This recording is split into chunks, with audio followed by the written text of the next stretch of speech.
In your life, you deserve to be more, do more, have more, and give more. And now the Becoming More podcast with Dianna Kokoszka. Well, welcome to Becoming More. I am here with Kandee Allen from Salt Lake City, Utah. We're actually more like Bountiful, isn't it? Yeah. The best thing, though, is Kandee has a dance studio. Now, you may be wondering, what does a dance studio have to do with Becoming More? The main thing is, though, you take these girls, you're here for a Madonna concert. I am. And one of your dancers is playing Madonna at a younger age. Yes. So I want to know, and I want the audience to hear, what do you do specifically to take these girls that come to you that are a little frightened and have a lot of stage fright to where they end up on Broadway and with the Rockettes and in Broadway musicals, and now they're touring, one of them, with Madonna. Well, I think we have to give them the tools to succeed, first of all, which obviously starts in the dance class, but we also empower them to really feel like they can accomplish anything. And we start at a very young age with them learning to set goals. So our youngest dancers, it's very small goals to start out with, like a practice chart or a team class goal for a pizza party. How old? Probably 4 and 5, like our youngest. 5. Yeah, like our youngest team dancers at age 5 are having practice charts and, learning to everyone in the class can accomplish a certain goal, and then they have a pizza party or an ice cream party, and then, just little rewards that are super motivating to little kids. Okay, so now this sounds fun, only what is a practice chart? Well, we give them a chart where they practice, like if they have a team routine, they practice certain things every day. So they might practice their routine or skills building up to the routine so that they're actually having some accountability, kind of like homework, in school, but with dance. So then these kids, they get their practice chart signed, they return it to the class. If the whole class succeeds, then everyone gets a party. Oh, so now you're building a teamwork. Yes. So then they start to work together, count on each other, and then that just continues on. And it's usually really successful until about 14, when hormones and puberty kick in. And then it's different kind of motivating, then So what do you do then? Well, then we end up at that age, we end up talking with a lot of our dancers, and we always say, well, where's your end goal? Every kid, you're in elementary school and they give you that piece of paper with the little squiggly lines, and you have to find the way through the maze, and sometimes you start and you screw up and you start again and you do it like 10 times. And then one day some smart aleck tells you, you can just start at the end and go backwards. And so we always, it's true. And then your life has changed from that moment on. You're like, I've been doing all this time. So we often tell our dancers, start at the end. Like, where do you want this journey to end? Stephen Covey was right. Let's start with the end in mind. Absolutely. So we say, where do you want to end up? And then we make a pathway to that. So we help them set bigger goals. Where do you want to be in a month? Where do you want to be in a year? Where do you want to be in 10 years? So that they really, maybe they want to go to the high school drill team, or maybe they want to go to Broadway, and, what are the things that they're doing to prepare? Because everyone wants success, everyone wants something, but do they want to do the work to get there? And so then we're just helping to guide them. These are the goals you need to set, whether they're individual or, broadening their training or, confidence or financial support, whatever it is. Like, there are obstacles and they have to learn to overcome those. And then they have to learn to keep working hard. What do you have when a girl has a breakdown? I mean, she has this very big goal. She wants to make the drill team in high school, and she doesn't make it. Or has that ever happened to your girl? Yeah, I think our girls all face obstacles at different. So I always like to say kids develop and grow at different rates. So there are dancers who maybe don't really blossom until they graduate, and they maybe need a few years at a university training or performing. And there are kids who have opportunities at age 10. We had a dancer, go to Broadway at age 10. And he's now just graduating with his degree from Marymount Manhattan and joining another Broadway show. So he, but that's not typical. More typical is the kids that are fighting to make the junior high dance company, fighting to make the drill team, fighting to get into the university or competitive collegiate level dance team. Like there are a lot of kids who face obstacles. I sometimes think those are the kids that are the most successful because they know how to fail and they know how to get up and go again. And sometimes when kids have a lot of success, especially at a young age, they start to feel a little bit entitled or don't know how to face adversity. And so I think losing is just as important as winning. I think helping them learn that is important. How do you help them through that though, when they're so devastated? Well, I think a lot of it very often starts with the parent. It's usually the parent who's more devastated than the kid. And being a parent myself, I can say when your kid doesn't make the all-star team, like you cry yourself to sleep, because you want your kids to feel successful. But I think when the parent is supportive and they're like, what's the next step? Like now what? And we just set more obtainable goals that help them continue down their path. Because really it's a really long journey. And we say a lot, it's kind of like a marathon, and do you want to finish or do you just want to sprint as hard as you can? And then when you don't get to the end, the finish line, do you want to just stop? Like, do you want to start maybe, so good. Some kids start walking and they can walk the whole distance and they make it to the end and that's their goal. Some kids start running and then they burn out and don't finish. So it's a really long journey to success. And it's not even just a dance goal, but we have kids who've gone on to medical school, who've gone, to get their MBAs, or like kids who just have big goals, not just dance goals. And so I think that dance helps prepare them, for the interviews and the no's that they're going to get, the rejections. And, dance is competitive.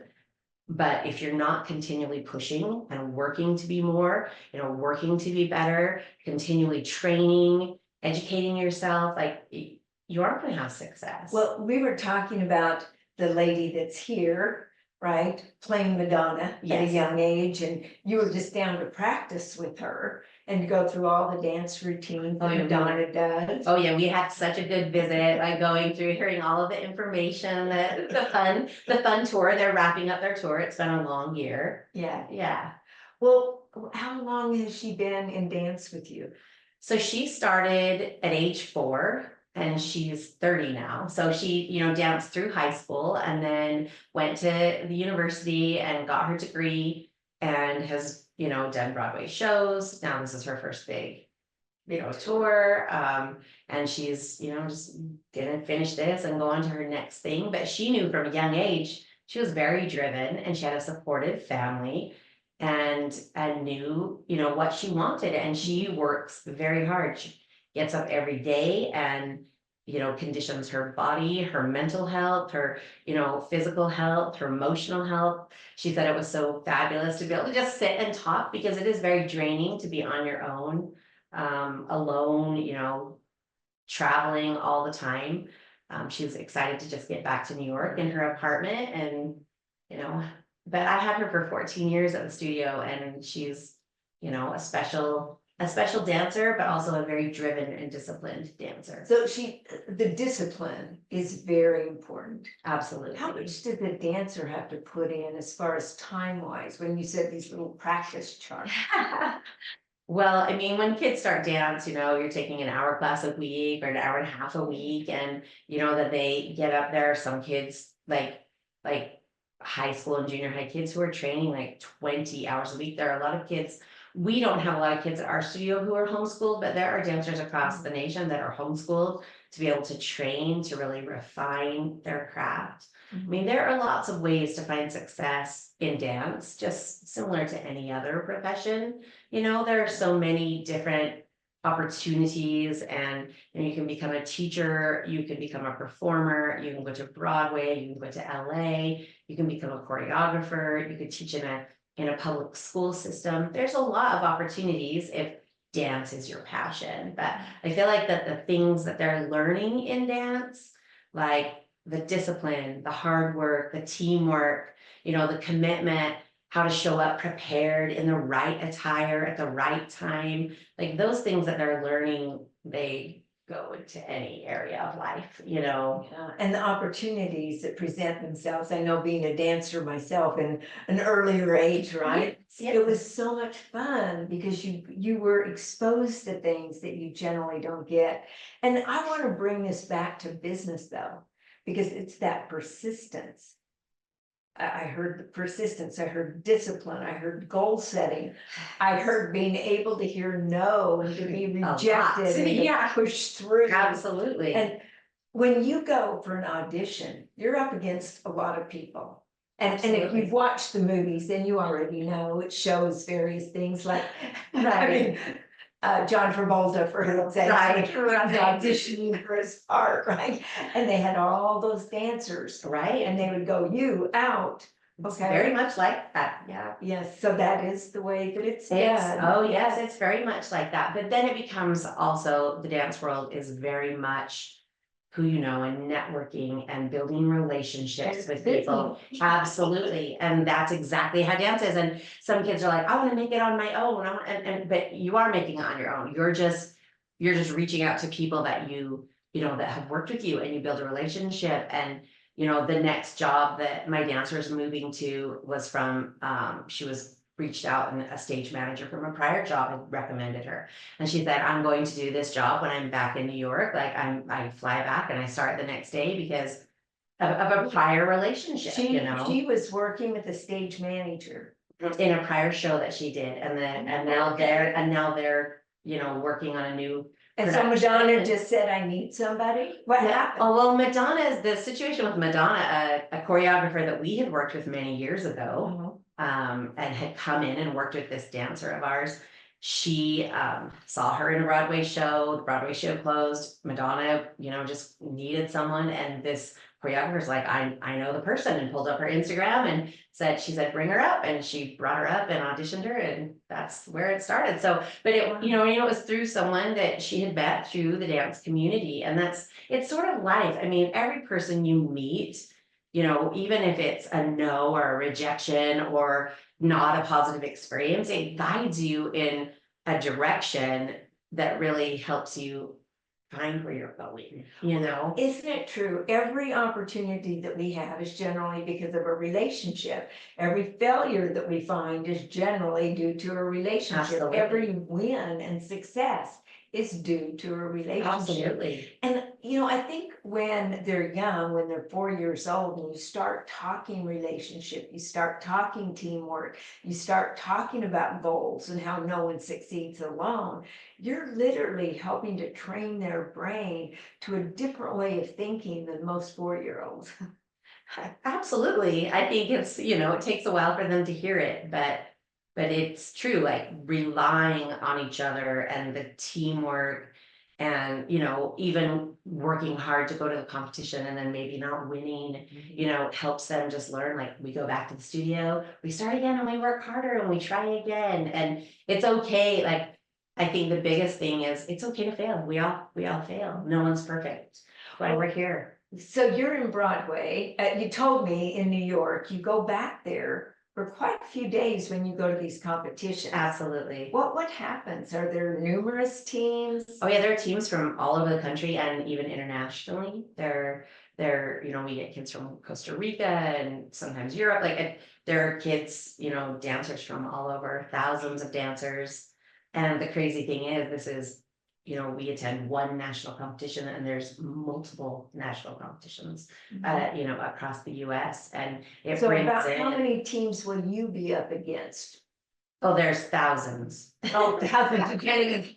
So many, How many days are you in New York for this? 10 days usually. Now, you and your sister compete against each other sometimes. We have been to New York a few times at the same time. We've been to a few nationals, but there's no one I would rather compete, alongside than my sister. And I think competition is what drives, like, the next thing. Like, if you are afraid of competition, then you're not going to be becoming more. You're not gonna be growing, you're not gonna be, like, that's really what drives you to be better. And so I love being at competition with my sister, supporting her and seeing, her beautiful dancers as well, so. So you've taken the competition first place. Well, I mean, yeah, but not always, it's a hard thing, and, groups ebb and flow, and the discipline of the group and the leadership of the group. And there's a lot of things that make a successful team, putting the right combination of people together, the right number of leaders, the right number of support, the right choreographer. There's just so much that goes into, and dance is subjective. And that's the biggest thing I try to remind my dancers is, you're sitting in front of a panel of, 3 to 6 judges at any time.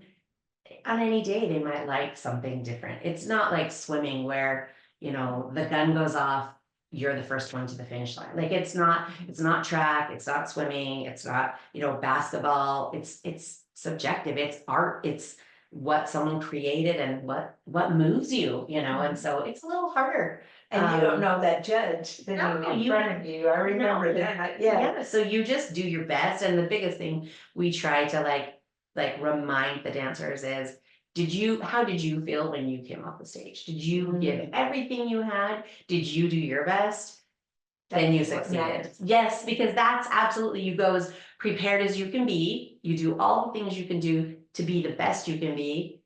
And that's all we want. How many of the kids that you have had in dance went on to be leaders? A lot. I mean, in different capacities. Yeah, you're so teaching many. them leadership. Yeah, I mean, it's an important thing. And you know what, everyone, I say this to parents a lot, because only one person gets to stand front and center. Yeah. And everyone's like, always like, that's a huge responsibility. You want to be the leader of the team, you want to have that. There's 15 kids that surround you, that's a big weight on your shoulders. And you're teaching them values, you're building their character. Yeah, but it's hard. Everyone's not necessarily cut out for that position, though, that front and center, so they have to learn how to respect each other. They have to learn how to work with each other, and they have to also learn to step up and be as good as the best person. And that's sort of life. It definitely sounds like business. So notes on this, on becoming more yourself, and more importantly, helping other people become more by goal setting, encouraging them, allowing them to fail. Absolutely. Now, I want to take you more to a little bit of a personal side of it, Okay. because I mean, we're related, by the way, right? And isn't she great? The greatest part about that is, number one, you're so good at encouraging other people and bringing out the greatness in them. Yet your dad, my brother, had a brain tumor. And of course, you weren't alive when they discovered that. I went through all of that with him, learning how to walk and talk the first time. Yet you went through it with him many times over. Now, with that, you watched him learn, implement, fail, and learn a new way. Absolutely. How much has that helped you in your dance? I think that hasn't just helped me in dance, but in everything I've done. I don't think I mean, my mom would tell you I didn't grow up taking no for an answer. I sometimes still don't, and it's not always the best thing, but I think my dad just always pushed, but he also did it in the kindest, most wonderful way. He always treated the people helping him with so much respect, and he was so grateful, and always so, in situations where he had to have people care for him, he was the most kind person you would ever meet. And I just think watching my dad be so kind, loving, and just focused on bettering himself every day, even in his later years, just practicing standing up and sitting down and standing up and sitting down, just so that he knew he could keep doing it. I think my dad's the greatest role model anyone could ever want. Exactly. Yeah. So I remember him calling one night saying, I walked a block today. Yeah. I mean, one day I remember my mom called and she was like, oh my gosh, I stopped buying sweets. You know, he just eats everything. And she's like, I came home and he wasn't here. He had got on his little, recumbent bike and ridden to the corner store. And he like rode it right into the store, I think, to buy him some snacks because she was like not providing enough like sugary things in the house. And he rode it home, and my mom was like, what were you thinking? But he was motivated. He was motivated by food. We know that. So but I just laughed because I'm like, I see what you can do when you're motivated. It was interesting because you brought up kindness, and I know he used to text people all the time. He did. Do you think that's where it helped you to put that belief in the girls and the boys that you've had in dance? How did he put the belief in you? I think just by supporting me and letting me know, always that I was loved, and if you failed, it was okay. And I think, he just watching him and how much effort it took for him to do simple things gave me like a sense of wanting to succeed for him and my mom both. I think I have 4 sisters. We're all very competitive. I think that drives us each to greatness. I think, I just think my dad always like gave us a great sense of ourselves. And I mean, truly, I think I remember him yelling at me one time in my life, and it stuck in my brain. He was just such a calm, kind, loving, human. So I think, I try every day to be more like him, but I'm still working on it. And people that know me know he got calmness in the family. It's true. I don't know how. With like 5 girls with my 4 sisters and I don't know how he stayed calm all those years, but he did. It's so amazing. Well, with you putting all of that into the dancers, what do you do with your own kids? What advice do you have for the people listening to this? What did you learn from your mom and dad that you're now bringing to your children and to the dancers that you help? Well, I think I am better with the dancers than I am sometimes with my own kids, because I expect a lot. And my 3 older kids, I learned with each one, and I am constantly, I feel like I'm almost apologizing because I'm like, we do our best, when you're 20, you're not the same parent when you're 30 or 40, and especially not when you're 50. So I feel like I learn as I go, and I try to really take the patience of my father. I take the, hard work and discipline of my mom. And I think it's, I'm parenting 2 young children now, and I think it's different than it was 20 years ago, parenting my first 3. The world is different, and I think it's harder. The day you got the 2 children, because you had a lot going on that day. I did. And you had a dance recital that night. Did. You had something else I going had a on. concert. I was in the middle of class. We were trying to prepare, for the night show, a big rehearsal, and was buying a car like a nitwit. And I just had so much going on that I just had to reach out and rely on so many other people. And Well, feel but like then you get this call and they say, Oh, we yeah, have they say- 2 kids and they have to be picked up today. oh yeah, they basically called and they told me all about one of them, and then said, oh, and she has a 4-month-old brother, and I was like, oh, okay, give me 5 minutes. And so, we made it happen. We just got it all together. I, focused, reached out to the people that I needed to count on, and we got it all together. Relationships again. Relationships, yes. And those people that I counted on, were friends and family. And How did you use that to help your girls in the dance, or girls and boys in the dance class? well, I think, like as far as success goes, maybe I think we build relationships. We built some good relationships with some fabulous mentors that I had who opened a lot of doors for our dancers. There's a foundation that really helps promote like dancers and their talent. that we contribute to and support. And it's really helped our dancers who wanted to go out of state to study or get Broadway auditions, you know, it's So you get networking. involved in their life of dance.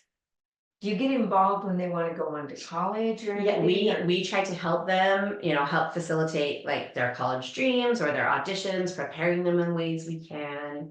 I mean, So we're- it's all around. It's not Yeah, just dance. we love, and you know, we always say our dance studio is like a family. We're like, oh, you're part of our dance family. And we don't just say that, but like these, you know, dancers and their parent, they really are part of our family. I mean, we have these dancers very often more hours in a day than their own parents do. And so, you know, we're not just training them, but we're, you know, really helping to raise them. We've done math at the studio, we've done late night projects at the studio, we've done, you know, midnight audition videos, we've done acting classes, we've done Miss America stuff, you know, like we do it all. So yeah, I mean, they're just an extension of your immediate family, and you That's do so good. whatever. And you make most of the costume.